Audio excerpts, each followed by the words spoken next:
Tania l'écoute à Marim, nous prenons le Père Eklam Etret, page 100, 7 lignes par le bas. Vélo chez Dvekout. Mourazakan a beaucoup insisté sur l'importance de la pratique concrète des mitzvot. C'est de cette façon qu'on engage dans Avodat Hashem le corps, l'âme animale, qui vont participer à la pratique des mitzvot. Mourazakan nous explique que c'est essentiel parce que ce n'est que de cette manière que l'on pourra réaliser ce que nous avons appelé Dira Betartonim, faire une demeure pour Akadosh Baruch Hu dans ce monde, faire qu'il s'y révèle, faire le bérour de ce monde, l'élever, l'améliorer, permettre de révéler la présence de Dieu qui s'y trouve, et faire le bérour de ce monde et de tout ce qui gravite autour de soi. Puis au début du Père Eklam Etret, Admor Zaken a rapporté le Mahamar Hazal qui dit Tfila, mitzvah sans kavana, c'est comme un gouffre sans neshama. Et on aurait pu comprendre, un corps sans neshama, c'est un corps qui est mort. Ça ne vaut rien. Et cela viendrait contredire alors ce que l'Admor Zaken expliquait jusqu'à présent depuis le Père Eklam Etret. Si un corps sans neshama, c'est nul, ça ne vaut rien. Ça veut dire que l'action concrète sans kavana, ça ne vaut rien non plus. On dirait tout à coup qu'on donne la priorité à la kavana, alors que jusqu'à présent, on donnait plutôt la priorité à l'action concrète. Et l'Admor Zaken a commencé à expliquer ce machal. On compare l'action au corps, et la kavana à la neshama.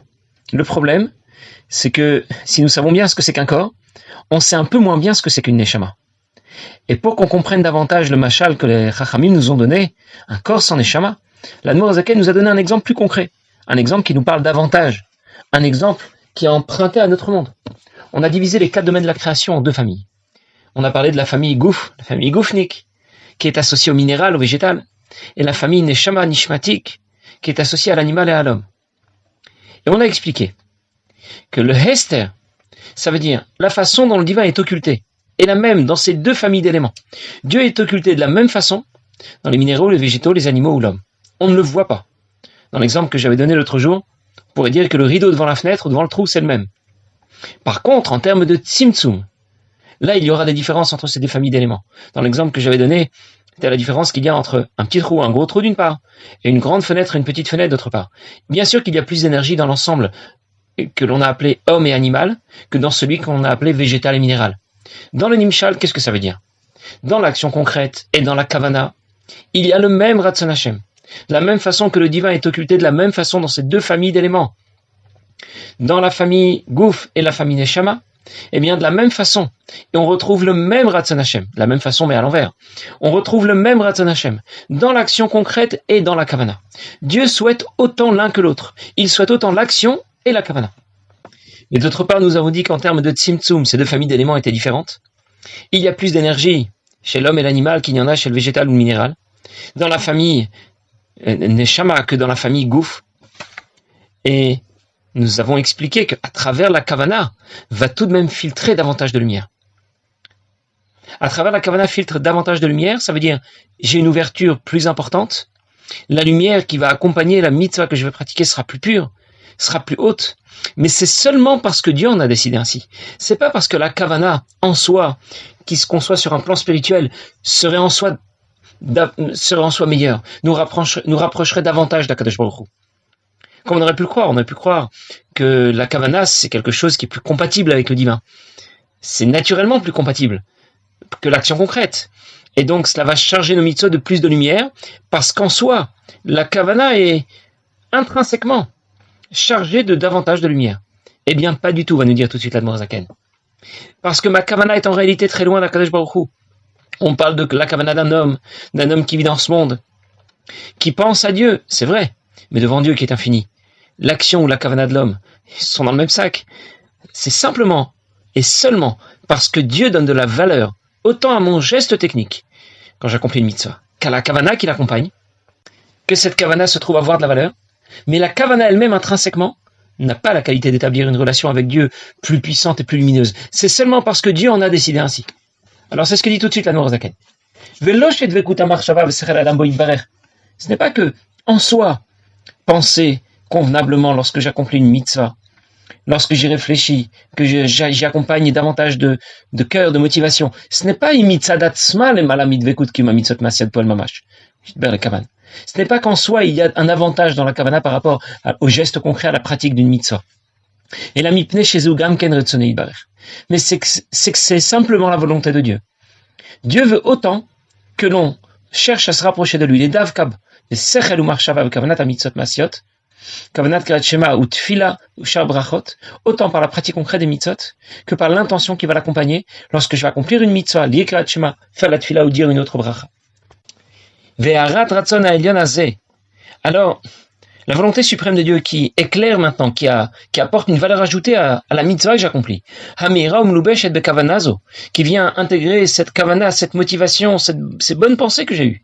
Igdola lein ketsema la mala merat ratzon ha'elyon meira umlubeshet bekima mitzvot atzman, eh bien, dépasse de très loin la lumière qui accompagne seule ma pratique concrète des mitzvot, même à sebdibo bli kavana, lorsque je vais les accomplir sans la kavana adéquate, sans la motivation qu'on attendait de moi, que godel ma'alat or aneshama la gouf, autant il y a une supériorité de la neshama par rapport au corps, shuklim ou malbush aneshama, le corps qui n'est qu'un réceptacle, un vêtement pour la neshama, comme gouf a mitzvah atzma, shukli ou malbush le kavanata, comme le corps de la mitzvah, qui est un keni, un réceptacle, un vêtement pour sa kavana.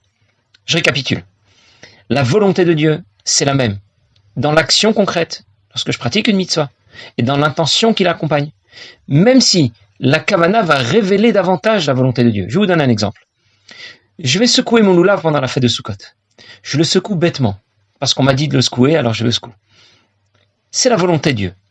Lorsque je vais développer davantage d'amour, de crainte, de émouna, c'est aussi la volonté de Dieu. Maintenant, la volonté de Dieu va y apparaître seulement davantage lorsque je secoue mon loulav, mais c'est la même volonté de Dieu. C'est vrai que lorsque la kavana s'y est associée, eh bien, elle y apparaît davantage, mais ce n'est pas plus la volonté de Dieu. La volonté de Dieu y apparaît seulement davantage. Et c'est uniquement parce que Dieu en a décidé ainsi. Pas parce que la kavana en soi possède des qualités supérieures à l'action concrète. J'ai déjà apporté l'exemple une autre fois pour qu'on comprenne de façon plus numérique l'importance de la kavana et l'importance de la pratique concrète des mitzvot. L'exemple qui est rapporté très souvent est celui du 1, du chiffre 1, qui est associé à la pratique concrète d'une mitzvah, au geste technique. Et la kavana est associée aux zéros qui vont suivre. On a compris que si j'allonge une suite de zéros, s'il n'y a pas un 1 devant, en fait, je n'ai que des zéros. Et donc, si je développe de très hautes kavanotes, mon intention est extraordinaire, mes sentiments et ma motivation sont géniales, magnifiques, ça vaut toujours 0. Pourquoi ? Il n'y a pas un 1 devant. Il n'y a pas eu le geste technique. Donc, le geste technique l'emporte tout de même. C'est-à-dire que c'est pour cette raison que les Chachamim n'ont pas dit, dans le Mamar Hazal qu'on a cité au tout début du Perek, Mitzvah belo kavana, qu'est-ce qu'ils ont dit? Tfila belo kavana, mitzvah belo kavana. Kegouf belo neshama. C'est comme un corps sans neshama. Les Chachamim n'ont pas dit qu'une mitzvah sans kavana, lo asakloum, kilo, lo asakloum, lo shavekloum, ça ne vaut rien. Et ça, c'est l'erreur qu'on aurait pu faire. Les Chachamim ont voulu nous dire que lorsque l'on accomplit une mitzvah sans kavana, tu as fait la volonté de Dieu. Et ce n'est qu'un premier pas. C'est un premier keli. Ensuite, il faut encore remplir ce keli. Il faut le remplir avec la kavana adéquate. Et c'est la seule façon de concevoir notre relation avec Dieu. Avec le geste technique qui est accompagné par la kavana adéquate. Alors juste pour dire, parce qu'on l'entend parfois on entend certaines personnes qui déclarent « Moi, je n'ai pas besoin de pratiquer Torah mitzvot. J'ai une relation avec Dieu qui est plus profonde, qui est plus spirituelle. Je n'ai pas besoin de secouer un loulav ou de mettre des tefilines sur mon bras et sur ma tête. » En réalité, c'est très orgueilleux d'oser déclarer ce genre de choses. Parce qu'on parle d'un être humain d'une part, avec ses faiblesses, avec ses défauts, avec ses dépendances. Et il croit pouvoir établir une relation avec Dieu. Dieu qui est infini, qui n'a aucune faiblesse, qui n'a aucun défaut, qui n'a aucune dépendance. Et il pense pouvoir y arriver sans l'aide de personne. Tout seul comme un grand, il a mis au point son programme pour communiquer avec Akadosh Baruch Hu. On comprend tout de suite que notre relation avec Dieu ne peut s'établir réellement que lorsque Dieu lui-même va m'en offrir les moyens. Il va me donner des mitzvot, les tfilin, les mzuzot, la kashrut, Shabbat, etc. La pratique des mitzvot avec la kavana associée, c'est cela qui va fonctionner. Mais tout seul, je serais bien incapable de trouver le moyen de communiquer et de me rapprocher de Dieu, qui est infini. Avec quoi ? Avec mon cœur, avec mon cerveau, 1,8 kg de matière grise. Je pense pas que ça va le faire. Dieu est le seul capable de créer le système adéquat, le contour nécessaire pour établir justement cette relation avec lui. Et je vais vous donner un exemple très simple. Si je proposais à quelqu'un de communiquer avec le soleil ou avec la lune, il va tout de suite comprendre qu'il n'en a pas les moyens. Il ne peut pas communiquer avec ces astres, alors que ces astres ne sont que des créations d'Akadosh Baruch Hu. Et la relation d'un homme qui est nivra avec Dieu qui est le boré serait possible autrement que par les mitzvot. Évidemment que ce n'est possible que grâce aux moyens que Dieu nous a donnés, que grâce à la Torah et aux mitzvot. Et l'Admour Zaken continue et il dit, Ve'av shebishteen bemitzvah kavanata. Bien que dans les deux, dans la mitzvah et dans la motivation qui accompagne cette mitzvah. Menubash ratzon echad pashut betachlita pshitut. C'est la même volonté, la volonté qui n'est pas composée, qui ne rentre pas dans un cadre.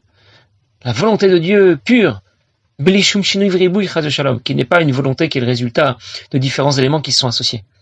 Et qui ne fait qu'un avec Akadosh Baruch Hu. Et pourtant, à l'arrivée, lorsque la kavana vient s'associer à la pratique d'une mitzvah, eh bien, le résultat sera complètement différent en termes de tzimtzum et pashtut. Combien ma mitzvah sera lumineuse. Alors, je reprends ce que l'Admour Zaken vient de dire. La volonté de Dieu ne s'adapte pas à un cadre. Elle est au-delà de tous les contours que l'on pourrait lui donner, de tous les contours qu'on pourrait dessiner. C'est la même que je retrouve. D'une part, dans la pratique d'une mitzvah, dans le geste technique. Et d'autre part, dans la kavana, c'est-à-dire dans la motivation qui accompagne ce geste. Juste pour parler un instant de la kavana. Qu'est-ce qu'on appelle la kavana?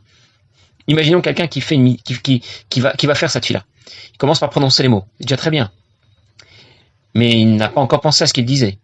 On ne parle même pas de motivation. Il dit les mots parce qu'on lui a dit de dire des mots. Un peu mieux, il pense à ce qu'il dit. Il est au moins en train de penser à la traduction des mots. On ne parle pas encore ici de kavana, mais de marshava seulement. Il pense pas au moins à la fuite qui est dans à la fuite qu'il y a dans le toit ou au devis qu'il doit présenter. Il pense au moins au mot de la tefila. On ne parle pas encore de kavana. La kavana, ça commence lorsque il va déborder l'émotion. Il ressent la portée de chaque mot qu'il est en train de prononcer.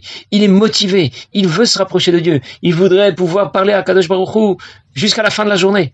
Il craint le moment où ça va devoir s'arrêter. Alors maintenant que nous savons un peu mieux ce que c'est que la kavana, l'Admour Zaken vient de nous dire, c'est la même volonté de Dieu que je retrouve dans le Maasé, dans la kavana. Ça veut dire que Dieu veut autant que je fasse ce geste technique que j'ai la motivation de le faire. Simplement, effectivement, lorsque le geste technique est amélioré par la motivation, est accompagné par la motivation, alors le Ratzon Hashem, la volonté de Dieu, sera davantage révélée, mais ce n'est pas plus la volonté de Dieu que dans le geste technique.